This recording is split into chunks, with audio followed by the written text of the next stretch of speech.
देख रहे हैं कुंडेश्वर टाइम्स।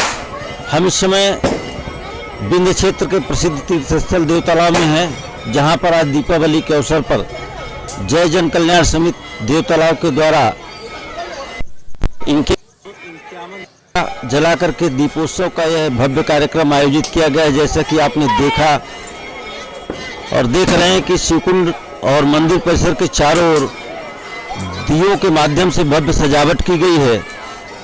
साथ ही इसके पूर्व सुबह यहाँ वरिष्ठ समाजसेवी किसान कांग्रेस नेता पूर्व डीएसपी आरवी शर्मा जी के नेतृत्व में समाजसेवियों द्वारा इस मंदिर परिसर की सफाई का भी कार्य किया गया था। इस अवसर पर लोगों के मन में क्या भावनाएं हैं और इस सजावट इस स्थान के विषय में लोग क्या विचार व्यक्त करते हैं, सबसे पहले हम जानेंगे। हमारे साथ है पूर्व डीएसपी साहब, जिन्होंने सुबह यहाँ सफाई अभियान का भी आयोजन किया था। तो किस मकसद को लेकर के उन्होंने यहाँ पर यह कार्यक्रम शुरू किया, आइए जानते हैं उनसे। सर, आपको दीपावली की बहुत बहुत शुभकामनाएं। धन्यवाद, आपको भी ढेर सारी शुभकामनाएं। आज दीपावली के अवसर पर क्या संदेश आप देश की जनता को देना चाहते हैं? देश की जनता को तो सबसे पहले हम ये संदेश देना चाहेंगे, सभी लोगों को दीपावली की हार्दिक शुभकामनाएं। खास तौर से हमारा ये राज्य भारतवर्ष में एक सद्भावना की भावना जागृत हो और सभी लोग खुशहाल रहें और भगवान भोलेनाथ सबका कल्याण करें। जैसा कि आप देख रहे हैं, ये शिवकुंड परिसर में जो ये अद्भुत नज़ारा अभी लोगों के सामने अयोध्या और चित्रकूट के स्थानों से भव्य सजावट की जो तस्वीरें आई हैं, तो मैं समझता हूँ देव तालाब जैसे स्थान में यह जो नज़ारा देखने को मिल रहा है तो उससे हम कहीं पीछे नहीं जा रहे हैं, ऐसा लग रहा है। तो क्या कहना चाहते हैं इस विषय में? बिल्कुल कुसमाकर साहब, आप लोगों का सभी का सहयोग और ख़ास तौर से जय जन कल्याण समिति के बच्चों का, खास तौर से हरिश्चंद्र गुप्ता और उनकी टीम का जो योगदान रहा। पिछले साल भी मैंने यहाँ का नज़ारा देखा था और पिछले साल से मेरे ख्याल से 2 गुना 3 गुना ज़्यादा पब्लिक भी आई है और मेरे ख्याल से हर बात से, हर मुंह से यही आवाज़ निकल रही है कि बच्चों ने बहुत मेहनत की है और इनकी मेहनत रंग लाई है। छोटे से देव तालाब में जिस तरह से इनने प्रयास किया है तो निश्चित ही सराहनीय है और हमें पूरी तरह से विश्वास है कि ये बच्चे बहुत अच्छा काम करेंगे। रही प्रशासनिक उपेक्षा की बात, हालांकि इस समय मेरे को ये बात नहीं बोलना चाहिए। ये जो भी व्यवस्था दिख रही है आपको, चाहे वो दीपक वाली हो, चाहे लाइट वाली बात हो, हमारे जय जन कल्याण समिति के बच्चों ने ही इस व्यवस्था को किया है। जो उत्साह देखने को मिल रहा है उससे क्या हमें अंदाज लगा सकते हैं कि आने वाले समय में देव तालाब की दिवाली चित्रकूट और अयोध्या के मुकाबले में खड़ी होगी? बिल्कुल बिल्कुल, इसमें कोई संदेह नहीं है। सिर्फ अपने को 5 साल का इंतजार करना है। 5 साल के इंतजार के बाद मेरे ख्याल से भोलेनाथ की कृपा से बहुत अच्छी दिवाली होने वाली है। सुबह आपके द्वारा यहाँ सफाई अभियान चलाया गया और मैं समझता हूँ अभी चंद दिनों पूर्व ही मुख्यमंत्री महोदय यहाँ से आकर गए हैं, तो उस समय भी कुछ साफ सफाई यहाँ हुई होंगी। तो किस प्रेरणा से यह कार्य आपके द्वारा किया गया?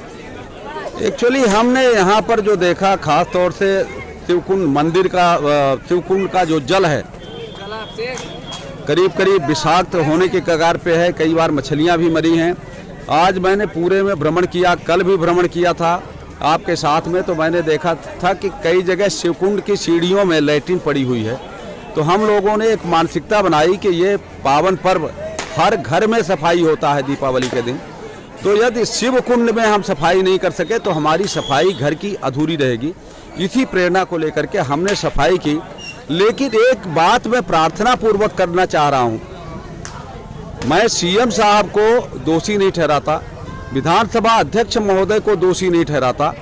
कुछ चीज़ें ऐसी होती है कि प्रशासनिक अधिकारी लोग उसको छिपा लेते हैं। जब मैंने जा कर के कल वहाँ शिव मंदिर में देखा तो तीसरी मूर्ति की जो जलहली है जिस पर शिव विराजमान है, उसका पीतल फट गया होगा।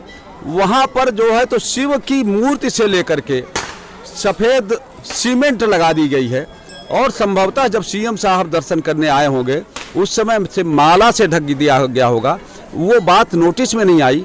आपके माध्यम से मैं माननीय सीएम साहब को ये संदेश भेजना चाह रहा हूँ कि उनके कान तक ये संदेश पहुँचे।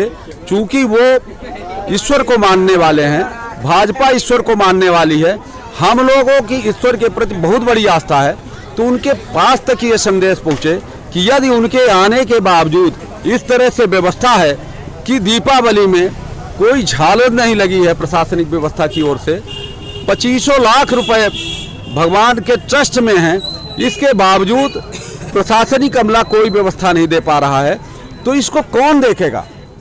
यहाँ की जनता तो कुछ कर नहीं सकती, वो तो सिर्फ साहब बोलती है।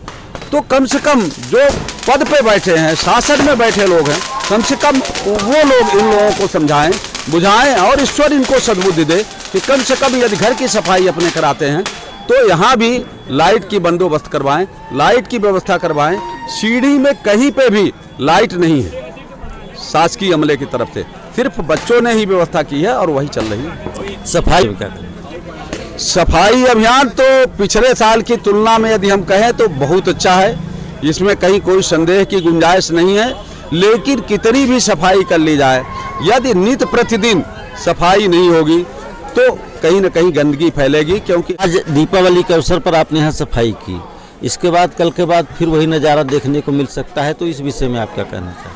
इसमें कुसुमाकर साहब, हमने अपने लोगों से चर्चा की है, समाज सेवियों से, उनकी भी व्यक्तिगत राय है कि हम लोग प्रति सोमवार को जो भी गंदगी हुआ करेगी हफ्ते में, हर सोमवार के सोमवार आकर के और 1 घंटे 2 घंटे यहाँ पर भगवान भोलेनाथ के दर्शन करके और सफाई किया करेंगे। चाहे वो शिवकुंड हो, चाहे मंदिर परिसर हो, चाहे शिवकुंड का भीटा हो, हम लोग प्रयास करेंगे कि ये पूरा साफ सुथरा रहे। जैसा देखा कि प्रत्येक सोमवार को हमारे आदरणीय डीएसपी साहब जी के निर्देशन में सभी समाज सेवियों द्वारा यहाँ प्रत्येक सोमवार को सफाई अभियान का कार्यक्रम निरंतर चालू करने का विचार किया गया है। आदरणीय तेज प्रताप जी, आप भी काफ़ी दिनों से देवतालाव की व्यवस्था को देखते आ रहे हैं, आज का जो नज़ारा आपने देखा इस विषय में क्या कहना चाहें? नहीं, कुशवाकर सर, बहुत ही अच्छा लग रहा है। ये जो हमारे बच्चों की समिति है, इनकी व्यवस्था विगत वर्षों से बढ़ चढ़ के है और हम भोलेनाथ से निवेदन करते हैं, अच्छा करते हैं कि नहीं दिन दिन और रात से गुना बढ़ता जाए, हर दिवाली एक से बढ़ के एक आए। बहुत बहुत धन्यवाद। आज देव तालाब में जो दीपोत्सव का यह महापर्व आपको देखने को मिल रहा है, ये हम इसकी तुलना वहाँ अयोध्या और चित्रकूट से तो नहीं कर सकते, पर हम यह भी नहीं कहते कि हमारे यहाँ का पर्व किसी तरह से कमज़ोर है। आपकी क्या धारणा? तुलना के बारे में जो आपने कहा है, तो अगर तुलना करेंगे जो वो जितनी बड़ी जगह है और हमारा जो देव तालाब है, तो ये उससे कहीं बेहतर है। जिस पोजीशन में चित्रकूट और आज अयोध्या है, तो देव तालाब उस स्थिति में उससे हम बेहतर समझ रहे हैं डेवलपमेंट के हिसाब। जी जी जी। और ये जो व्यवस्था है जय जन कल्याण समिति के द्वारा पिछले कई वर्षों से हम देख रहे हैं, तो हमने तो हर साल आते हैं, तो हमने ये देखा कि निरंतर इसमें प्रगति, अगर इस साल कुछ और है तो कई गुना हमको इसमें विकास देखने को मिलता है। और ये जो उनकी आकृतियों के द्वारा, दीप के द्वारा ये सजावट होती है, यहाँ की दिव्यता इतनी मनोहर हो जाती है, तो देखने वाले इतने प्रसन्न हो जाते हैं कि भगवान भोलेनाथ को एक वरदान ही समझते हैं। बहुत बहुत धन्यवाद। जन कल्याण समिति के अध्यक्ष हरिश्चंद्र गुप्ता जी, जिनके मार्गदर्शन में और उनके प्रयास से यह पूरा आयोजन यहाँ पर आयोजित हो रहा है, आइए जानते हैं उनका क्या कहना है। हमारा एक ही लक्ष्य है, हम अपने क्षेत्र को आगे बढ़ाएं और कुछ नहीं। दीपोत्सव के इस आयोजन की प्रेरणा कैसे मिली आपको? हम हर जगह की पिक देखा करते थे, जाया करते थे, अयोध्या कई जगह देखा, उसी से थोड़ी थोड़ी मुझे भी लगा हमें भी अपने क्षेत्र के बारे में कुछ करना चाहिए, बस करना शुरू कर दिया। 51 दियों के दीपोत्सव आपने किया है, इसमें काफ़ी धन का भी व्यय हुआ होगा, तो उसकी व्यवस्था कैसे हुई? बस हम सब सारे दोस्तों के साथ मिलकर कर लिए। समाज से या स्थानीय लोगों द्वारा और किसी प्रकार की मदद? वैसे समाज से तो कुछ नहीं है, दोस्तों के सहारे ही, जैसे हमारे मानी जी के माध्यम से कुछ हुआ और ऐसे ही चलता रहा थोड़ी बहुत। बाकी हमारे भाई हैं। अगले दीपोत्सव की क्या रूपरेखा है? इस बार 7,000 जले हैं और 11,000 का प्रयास किया जाएगा। अगले दीपावली में 11,000 दिए जलाए जाएंगे। हमारे साथ यहाँ जय जन कल्याण समिति के उपाध्यक्ष रावेन सोनी जी हैं। तो रावेन जी, हमने देखा कि छोटे से लेकर बड़े हर वर्ग के लोगों का उत्साह काफ़ी अच्छा देखने को मिला। आपके इस कार्य में सभी ने सहयोग किया, उनके लिए आप क्या कहना चाहते हैं? हम पहले सभी का धन्यवाद करते हैं और ये चाहते हैं सभी के लिए हैप्पी दीपावली में बोलना चाहूँगा एक बार। आप सभी के सहयोग से इस देवतलाव को इस कैटेगरी में पहुंचा दिया गया है कि आप बहुत दूर दूर से लोग देखने आ रहे हैं यहाँ पे। अभी 5 साल पहले अगर देखा जाती दीपावली, अगर दीपावली तरीके से नहीं मनाई जाती, आज हर हिंदू की देखा जाए घर में 4 दीप जला के दीपावली मना के ख़त्म कर दिया गया। परंपरा ही धीरे धीरे ख़त्म होती जा रही है, बस नाम रह गया है। हम उसी का और कुछ जगह देखा गया है कि दीपावली बहुत भव्य तरीके से मनाया जाता है, उसी के तर्ज में हम देवतलाव को एक नए रूपरेखा देना चाहते हैं। आप हमारे एक समिति चलती है हमारी जय जन कल्याण समिति, एवं हमारी समिति के कुछ सेवागण भी हैं, पर कुछ सहयोगीगण हैं जो हमारा बहुत अच्छा मार्गदर्शन करते हैं। उनके सहारे सदस्य पदाधिकारी सभी उत्साहित है और आने वाले समय में 11,000 दियों का दीपोत्सव अगले वर्ष मनाने की इनकी रूपरेखा है। हम भी ये चाहेंगे इस समाचार को देखने वाले सभी वरिष्ठ अधिकारियों से, प्रशासनिक अधिकारियों से, प्रदेश के जनप्रतिनिधियों से कि आने वाले समय में देवतलाव की दीपावली को और अच्छा बनाने के लिए अगर थोड़ा बहुत प्रशासनिक सहयोग इन्हें मिल जाए तो निश्चित तौर पर यह दीपोत्सव अपने आप में एक अद्भुत होगा और यहाँ का नज़ारा भी